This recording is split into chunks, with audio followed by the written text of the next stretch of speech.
नमस्कार, मेरा नाम है विशाल और आप द न्यू टॉप देखना शुरू कर चुके हैं। आरजेडी की ऑफर के बाद बिहार में कपकपाती ठंड के बीच भी राजनीति गर्म हो गई है।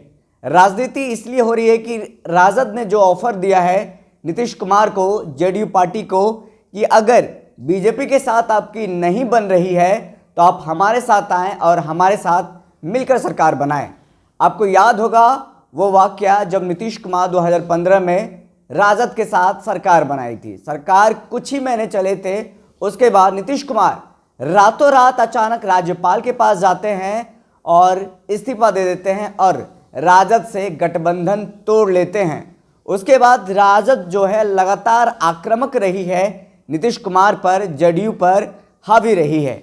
बीजेपी के साथ सरकार बनी, एनडीए की सरकार बिहार में है, 2020 का भी चुनाव हुआ है। इन दिनों में बीच की बात करें तो राजद ने नीतीश कुमार को कई नाम दिए हैं। सबसे प्रसिद्ध नाम हुआ है पलटू राम।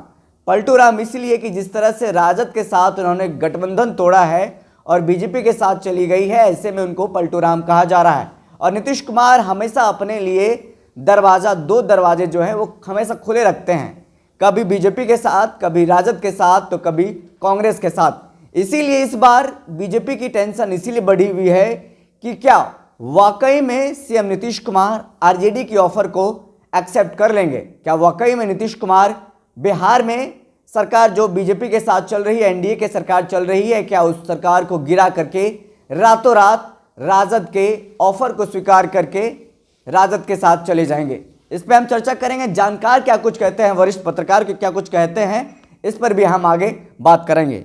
आपको बता दें कि जब से बिहार में सरकार चल रही है एनडीए की और लगातार जिस तरह से राजद लगातार कई मुद्दों को लेकर के बिहार सरकार पर, नीतीश कुमार पर आरोप लगा रही है।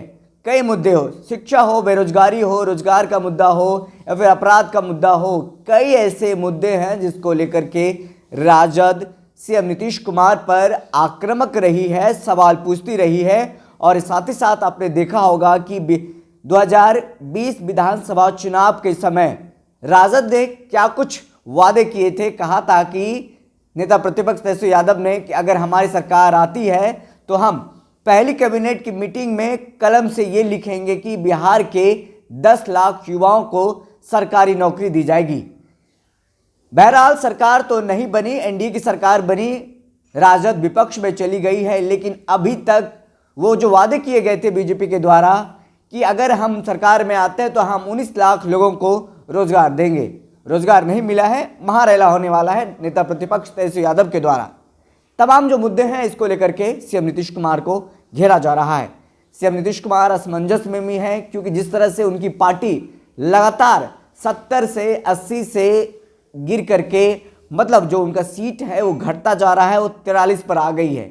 ऐसे में उनका ये जो चिंता है जगजाहिर है, वो अपना जो कद है, जेडीयू पार्टी अपनी कद को, सीएम नीतीश कुमार अपने कद को फिर से बढ़ाना चाह रहे हैं। ऐसे में उन्होंने फिर से जनता दरबार का शुभारंभ किया है, शुरू किया है। फिर से उन्होंने समाज सुधार यात्रा शुरू किया है। घर घर, जिला जिला जाकर के लोगों से मिलते हैं, जीविका दीदी से मिलते हैं और क्या कुछ हो रहा है, समाज में बुराइयां, समाज को लेकर के क्या कुछ है बातें करते हैं और समाज सुधार की बात करते हैं। शराबबंदी सबसे बड़ा मुद्दा है सीएम नीतीश कुमार का। जिस तरह से 2016 में शराबबंदी लागू किया गया था, राजद गठबंधन के साथ सरकार चल रही थी, उसके बाद से लगातार सीएम नीतीश कुमार की यह जिद है कि जब तक वो जिंदा रहेंगे तब तक बिहार में शराबबंदी लागू रहेगा।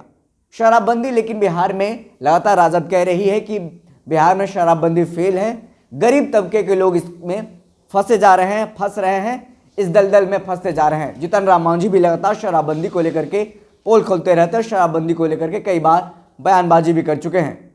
उनके एनडीए में ही कई चीज़ों को लेकर के जो नीतीश कुमार एक शब्द का इस्तेमाल करता है, घचपच, वो घचपच हो रहा है। घचपच ये हो रहा है कि बिहार को विशेष राज्य का दर्जा नहीं दिया जा रहा है, बिहार में जाति जनगणना नहीं होगी। बीजेपी ने साफ कर दिया है, केंद्र सरकार पहले ही सुप्रीम कोर्ट में हलफनामा देकर के साफ कर दी है। लेकिन इन सब तमाम चीज़ों के मतभेद के बीच भी बिहार में एनडीए की सरकार चल रही है। इसी बीच राजद का ऑफर की हम फिर से बात करते हैं।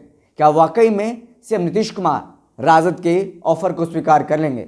जानकार क्या कहते हैं, हम इसके भी चर्चा करेंगे। आपको बता दें बिहार की राजनीति में समय समय पर यह चर्चा होती रहती है कि नीतीश हमेशा दोनों दरवाजे खुले रहते हैं। वह ऐसी राजनीति परिस्थितियां बनाकर रखते हैं कि उनके लिए दो दरवाजे हमेशा खुले रहे। अभी की राजनीति में बीजेपी का दरवाजा तो उनके लिए खुला ही है, वह बीजेपी के साथ है ही, लेकिन आरजेडी और कांग्रेस के दरवाजे भी उनके लिए खुले हैं।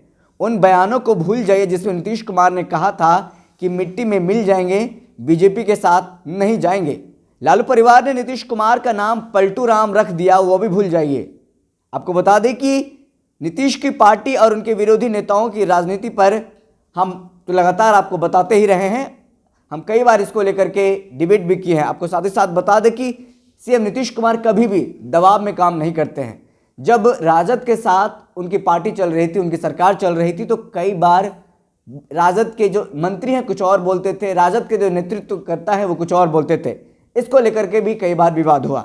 राजनीतिक जानकार बताते हैं सीएम नीतीश कुमार राजनीति में दो दरवाजे हमेशा खोल कर रखते हैं। इसे इस रूप में आप समझ सकते हैं कि वे कम सीटों के बावजूद मुख्यमंत्री ही नहीं बन जाते, बल्कि सहयोगी पार्टी के दबाव में काम नहीं करते हैं। थोड़ा इतिहास में चले और 80 के दशक से लेकर अब तक नीतीश कुमार की राजनीति यात्रा पर गौर करें तो पाएंगे कि 1989 से अब जनता पार्टी टूट की सत्येंद्र नारायण सिंह के साथ रहते हुए भी किशन पटनायक वाले लोहिया विचार मंच से जुड़े रहे। लोहिया विचार मंच में रहते हुए पार्टी, माफ कीजिएगा, वो जनता पार्टी से संबंध रहे। इसके बाद वे लोकदल में गए, वहां से कर्पूरी ठाकुर वाले लोकदल में आ गए। तब लालू प्रसाद यादव भी लोकदल में थे। उस समय नीतीश कुमार ने लोकदल से चुनाव भी लड़ा था। 90 में लालू प्रसाद यादव को मुख्यमंत्री बनाने में नीतीश कुमार की भी अहम भूमिका रही। 1994 में नीतीश कुमार ने जॉर्ज फर्नांडिस के साथ मिलकर समता पार्टी बना ली। इसके बाद उन्होंने 2003 में जेडीयू का निर्माण किया। तो तमाम जो चीज़ें हैं, तमाम जो सामने बातें आ रही हैं, इसको लेकर के लगातार ये बातें हो रही है कि नीतीश कुमार जो है दो दरवाजे खोल करके हमेशा रखते हैं। 2005 के विधानसभा चुनाव में आरजेडी की अगुवाई वाली सपरंग गठबंधन सरकार को मात दी और बिहार के मुख्यमंत्री बने।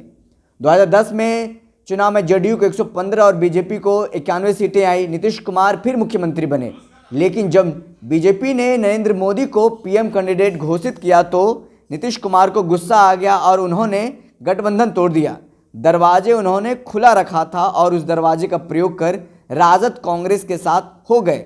फिर हम बात करें 2015 में महागठबंधन को 178 सीटें आई, लेकिन 2017 आते आते नीतीश कुमार पर लालू प्रसाद की पार्टी का दबाव बढ़ने लगा और उन्होंने बीजेपी के दरवाजे का इस्तेमाल किया। 2020 में नीतीश कुमार ने बीजेपी, हम और वीआईपी का साथ लिया। नीतीश कुमार की पार्टी जेडीयू की 28 सीटें घट गई और 43 पर आ गए, जबकि बीजेपी की 21 सीटें बढ़ी और 74 पर पहुंच गई। इसके बावजूद बीजेपी ने नीतीश कुमार को मुख्यमंत्री बनाया। एनडीए को 125 सीटें मिली और महागठबंधन को 110 सीटें मिली।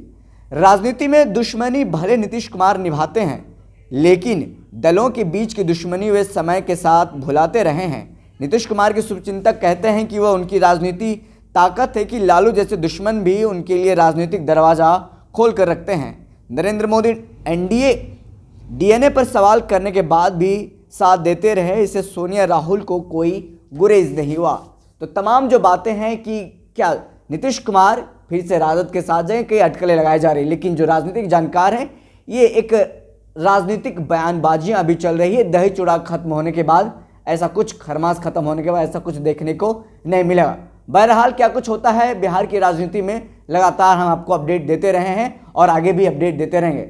इस खबर में इतना ही, हमें दीजिए इजाजत, फिर मिलते किसी बड़ी खबर के साथ। तब तक के लिए धन्यवाद।